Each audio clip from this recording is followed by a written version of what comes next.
I was very keen listening to my friend Javas. I wanted to really hear what his answer to your question would be. Why the president has to be everywhere, every day. And the answer that Javas gives you is that the president, it is his style. The only thing Javas needs to remember, and maybe he can also tell this to the president again, is that his style is costing Kenyans a big, costing Kenyans big in terms of resources. Because remember, when the president visits a place, it's very expensive to transport a president for one day. Or even for one day because of the attendant, organization and whatever that has to be there. So we cannot afford this style of the president visiting places every day because it's expensive. It is the same reason, he also has this style of hosting everybody in State House, and giving them cash. Because this is known. These are our people. They go there. They are paid 10,000 sometimes each, 5,000 each. That is why the budget that I think when the President Kenyatta exited, I think the State House budget was around 4.5 billion. President Ruto raised it to 7.7 billion. Now I hear he wants 17 billion next year. Yep. So this style, Javas, you must tell the president that this style is costing Kenyans big. And we cannot afford this style.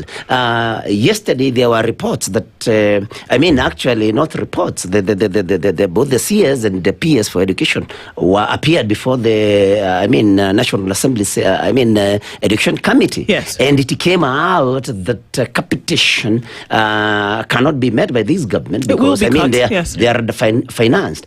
We cannot then, when we have some such circumstances where we need resources more in education, for example, then we have a president who, because it is his style, he continues expending billions that could go to other relevant more pressing, issues.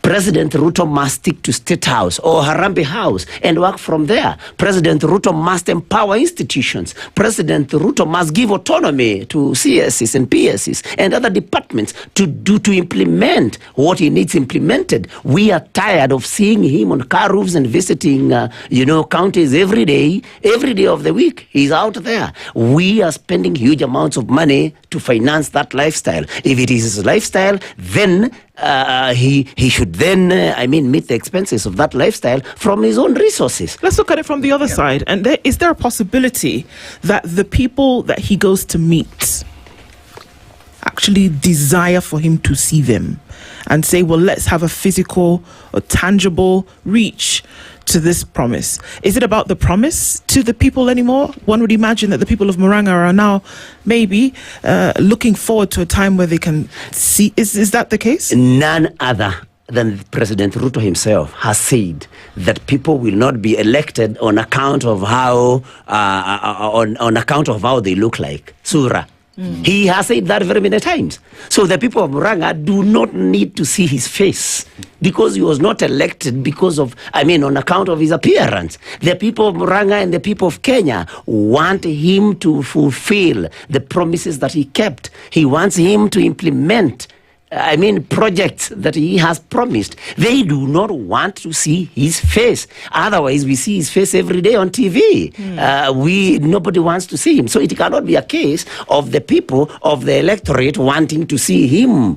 He's not he was not elected on account of his appearance. So we do not want to see him. We want to see his projects. And in any case, a good student, for example, waits for the teacher to mark an exam for him, and the teacher to to give back a report. Okay. Let the project speak for him. We do not need him in the counties every day. We have governors. So let him concentrate on his job, implementing, see to it that projects are implemented, and most importantly, to give autonomy to people who are supposed to serve in ministries and departments. He is micromanaging everything. All right. And that is why probably people are saying even his health could be affected by that, because you cannot do everything. He is human. Let him delegate. Let him give people autonomy.